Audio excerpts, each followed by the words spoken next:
สวัสดีครับสวัสดีพ่อแม่พี่น้องสุขุสุขคนครับผมพ่อๆกับบ่าวนวดชาแนลอีกคือเก่าครับได้เมนูตำบักแตงกับหมูทอดมาฝากพี่ต่อน้องคือเก่าครับฝีมือแม่บ้านคือเก่าครับแม่บ้านเฮ็ดไว้ท่ากับข้าวเหนียวกะติบเก่ามาแซ่บๆสดตำแตงกับบ่าวนวดครับจวดจัดมาครับบ่หลาย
เห็นชัดบ่เนาะพี่น้อง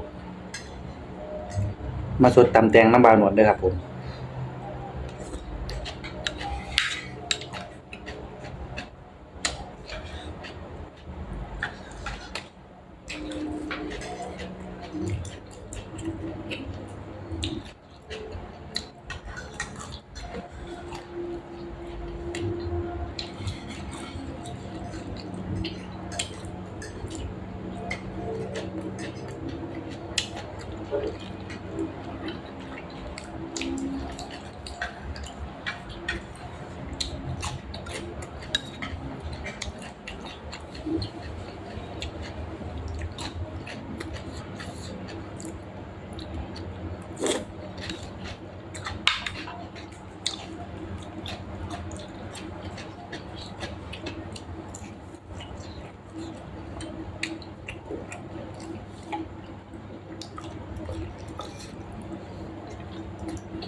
แซ่บๆคือเก่าฝีมือแม่บ้าน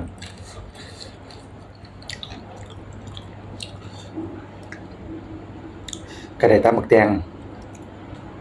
ทอดหมูมาฝากพี่ตอนน้องไว้คือเก่า